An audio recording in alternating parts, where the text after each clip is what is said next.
it's important that we continue to position mining as that first link in the green supply chain.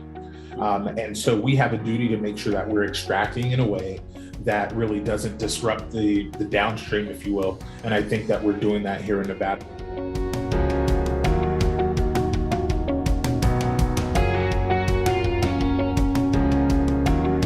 Hello to everyone tuning in to Assay TV. One-to-One Group's mining investment series is headed to Las Vegas, Nevada, and this is at the end of March for a return to in-person networking and investor meetings again, which we're all very pleased to be resuming. The location, of course, is strategic for mining. Hence, we've partnered with the Nevada Mining Association on this occasion for this inaugural event. I'm very pleased to be catching up now with the President of NVMA, Mr. Tyre Gray. We're going to be gaining an insight into the dynamics and attractiveness of mining projects in Nevada, and also hearing a little bit more about the association's work. So Tyre, welcome. Thank you. Thank you for having me, and hello to everybody out there watching Assay TV. Thank you for giving me the platform to chat with you a little bit today. Yeah, very welcome. And great to be collaborating with you as we look to move our new event series into Nevada. But look, let's focus on the state first. You know, historically, it's the silver state. Framing this discussion, perhaps you could share some of the key characteristics of Nevada's mining history and its current industry for viewers now.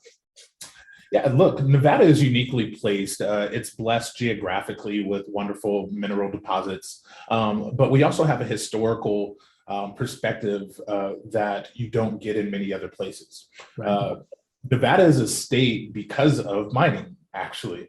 The migration west that happened within the United States with the gold rush, kind of, I mean, everybody knows about the 49ers, if you will, there in California, but Nevada was really part of that rush as well. But we were really gained notoriety as being the silver state.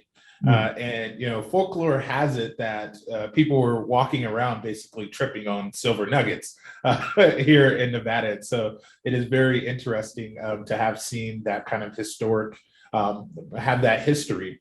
And, you know, when people ask us why Nevada is an attractive mining jurisdiction, I always say two reasons. Number one, it's the know-how. And number two, it's the relatively predictable business climate. And from the know-how perspective, again, because we have an industry that has been here for over 140 years, we've just developed techniques of extraction that are world leading, in fact. And then from the predictable business climate, one of the things about Nevada, we don't have a state income tax. We have relatively low corporate taxes. Though in this last legislative session, we did have a tax increase in the mining industry. Still, compared to kind of globally, our taxes are in line with other places. And so when you add that know-how with that climate, with that stability in the climate, it just makes Nevada a great place to think about investing. Yeah, absolutely. I was going to lead on to the point around the Fraser Institute's rankings and why Nevada's, you know, quite clearly number one in terms of investment friendliness, but you've outlined some of the points there. But just honing in on this know-how you mentioned, you know, this is the technical capabilities of the population? Is this about the sort of skills that a company can leverage, coming here, finding a workforce?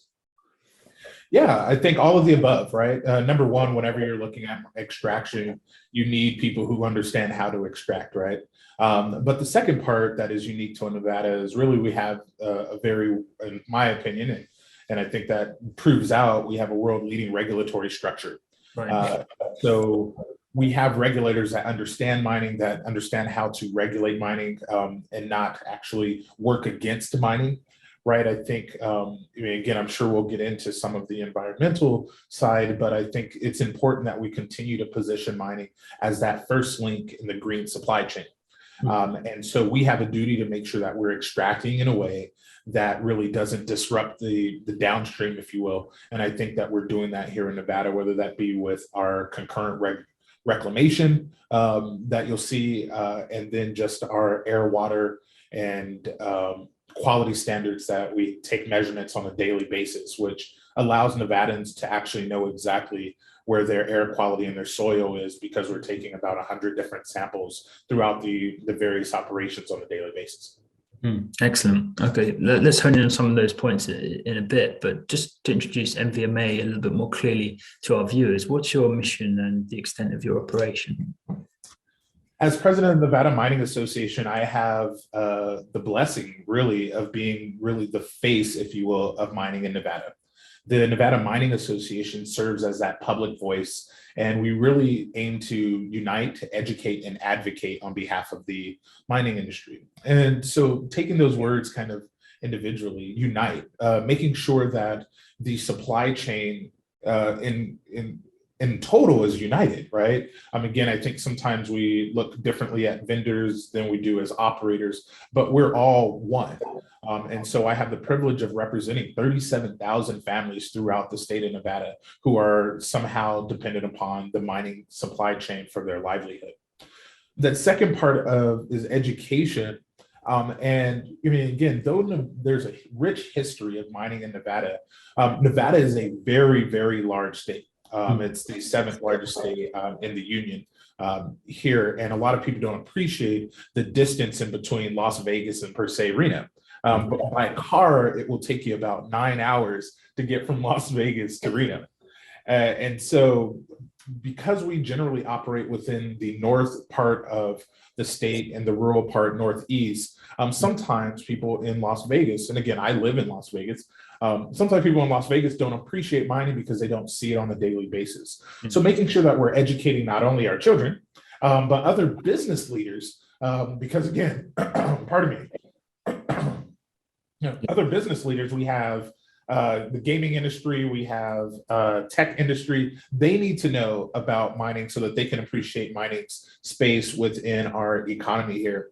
And then the last part I'll talk about is from the advocacy perspective. And that's making sure that our elected officials, both at the local level, the state level, and the federal level, have an appreciation of the importance that mining plays to the state of Nevada. So it is a big job. It's a job that I'm so proud to have. But it keeps us busy, if you will. Yeah, absolutely.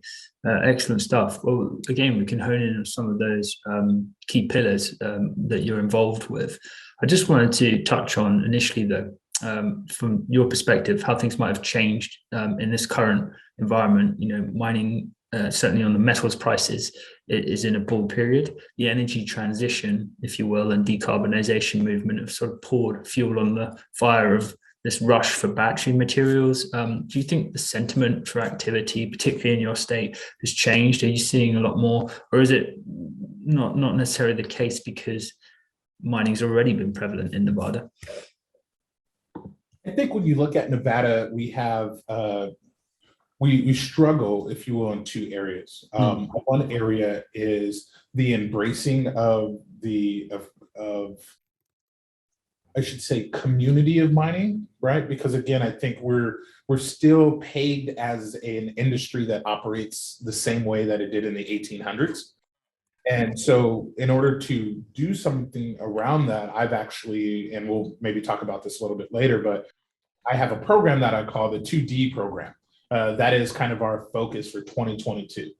And the first D stands for demystify, the second D stands for diversify. And so the demystification is making sure that people appreciate that mining doesn't look the same that it did in the 1800s, let alone in the 1990s, right? The technological advances that we've had in the past 10 years are beyond compare, right? And then the second part is diversify, not only from our workforce perspective, making sure that we're bringing in people of diverse backgrounds, but also from our supply chain. And as being part of the state where you have a southern tip and you have a northern tip, and then you have this vast rural area where mining takes place, there's a lot of times where sometimes we don't connect well with those major hubs, those urban areas, if you will.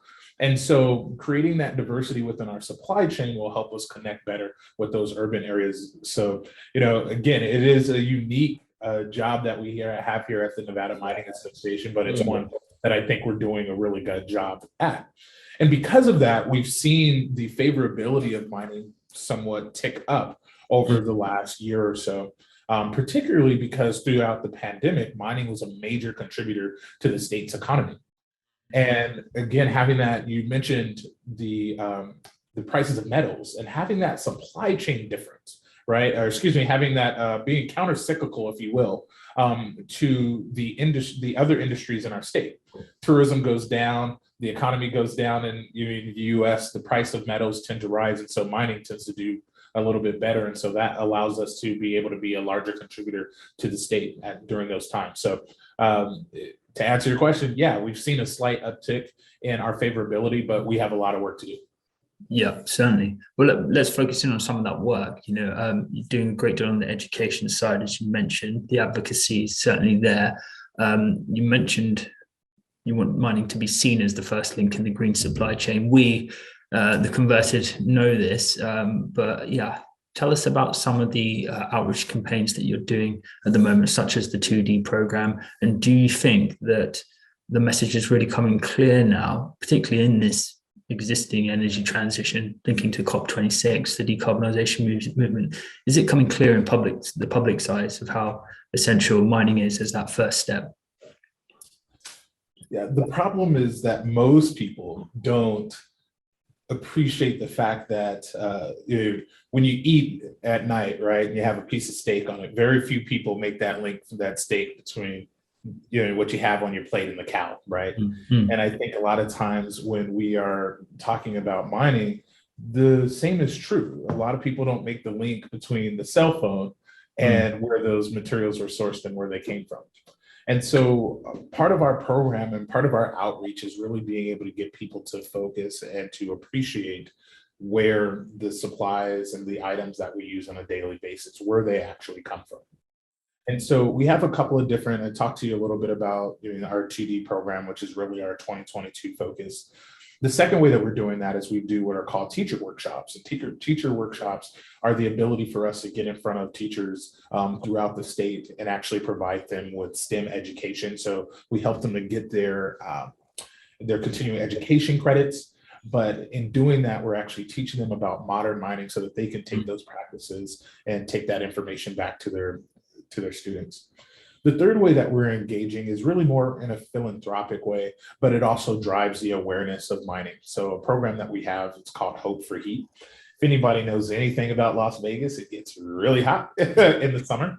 And so every day that it's above 100 degrees between two holidays that we celebrate here in the US, one called Memorial Day and the other called Labor Day, it's roughly about a 98-day period.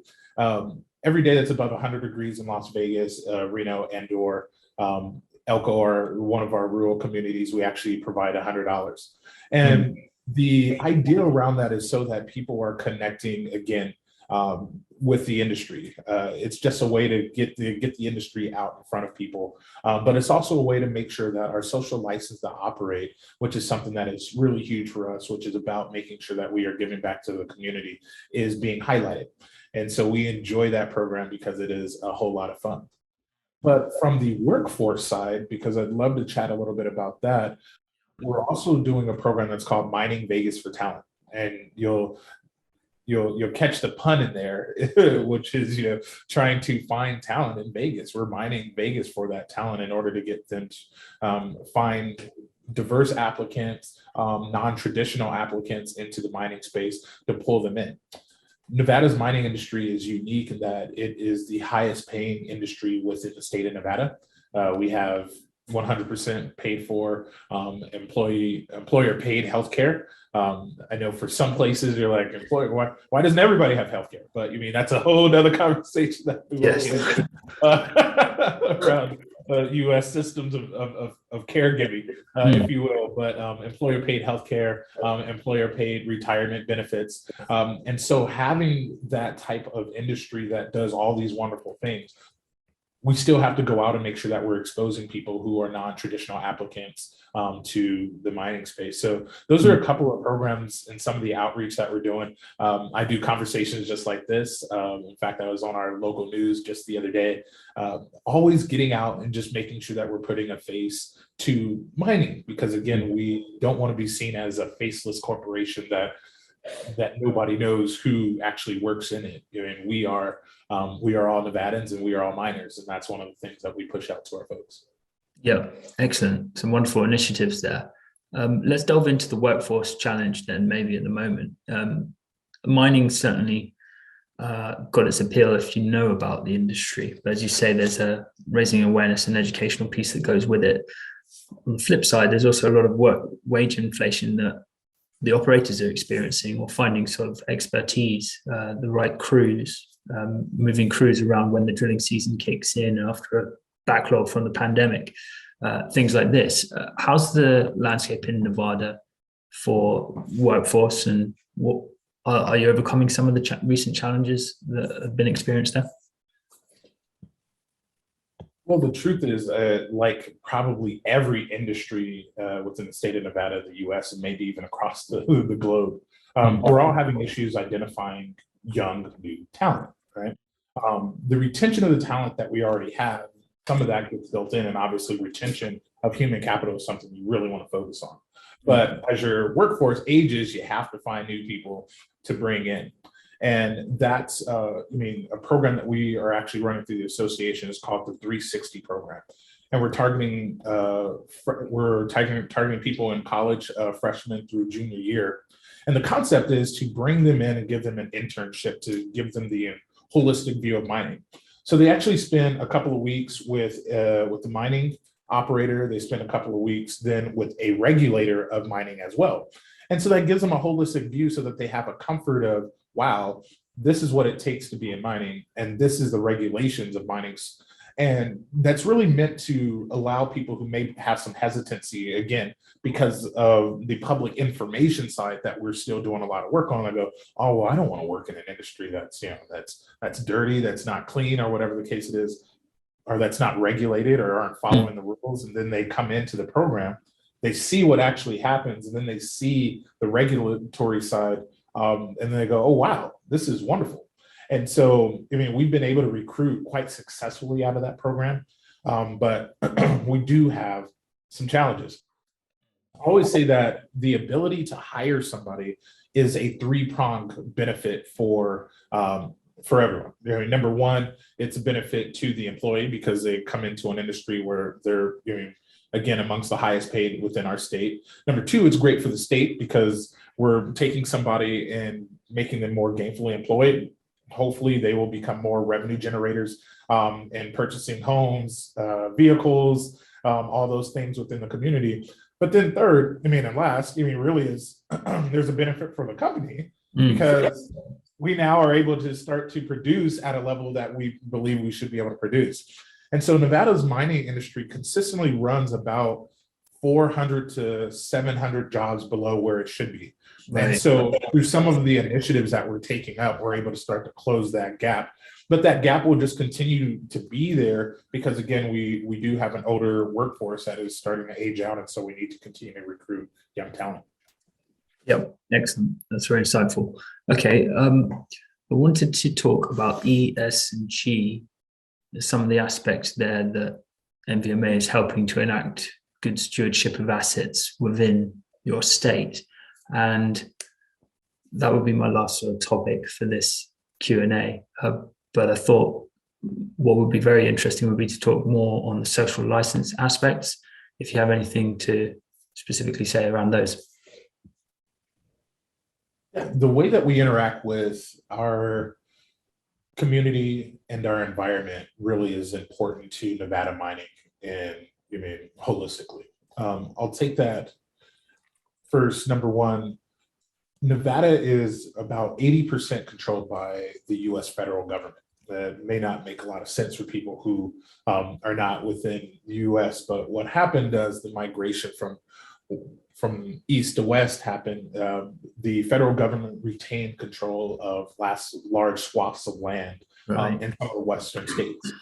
And so because of that, we mined a lot of times on federal land, which is controlled by what we call the BLM, the Bureau of Land Management.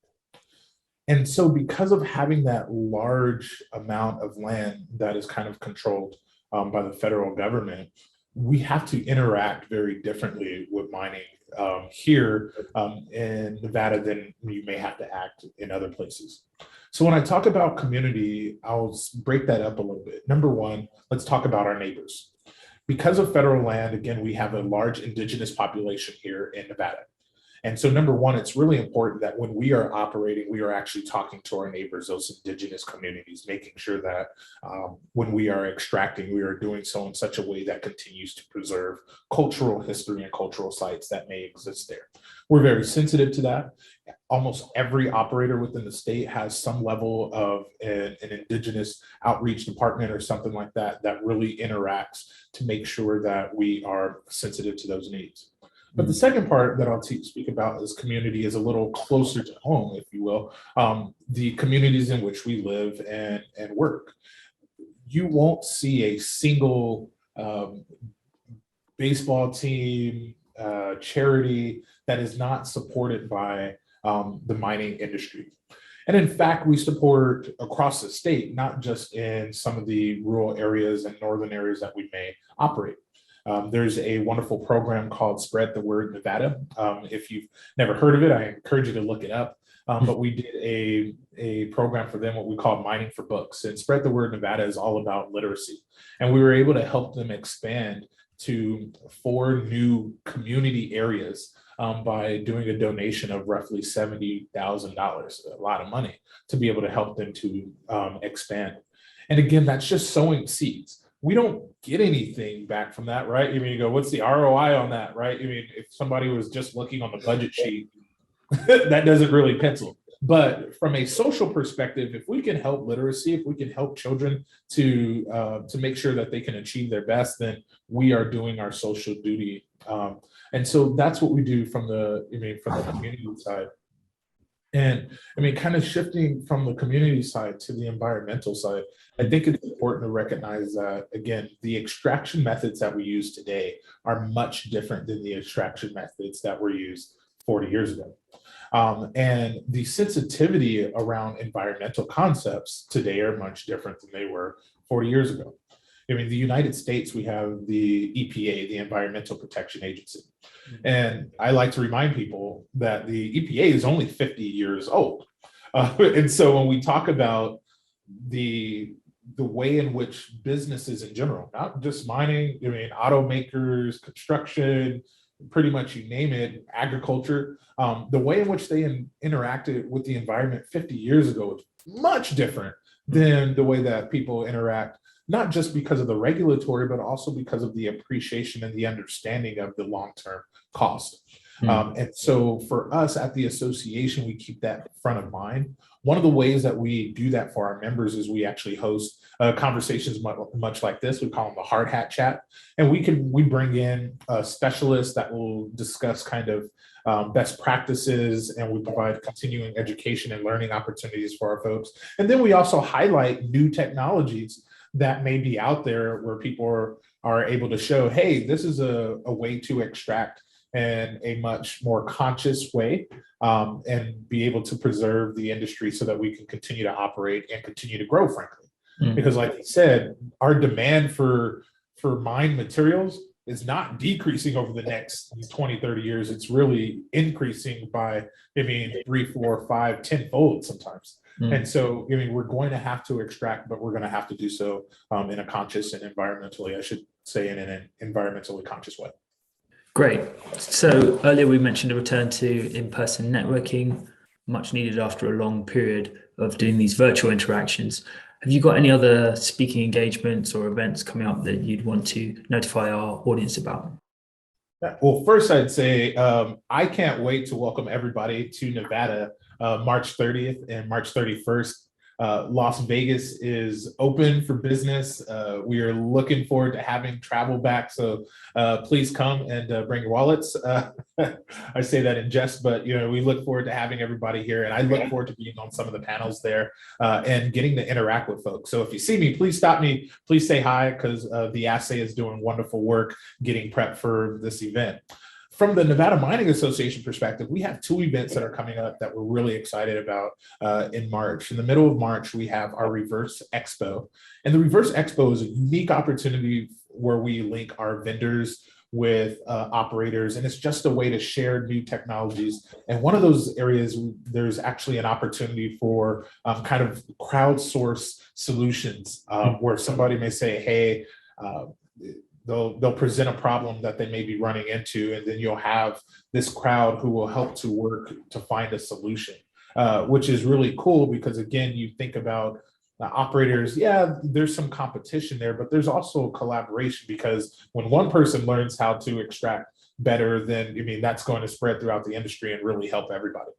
And then the second event that if you can make it, I mean, it will change your outlook and change your stars, is our annual convention. Our annual convention happens in Lake Tahoe.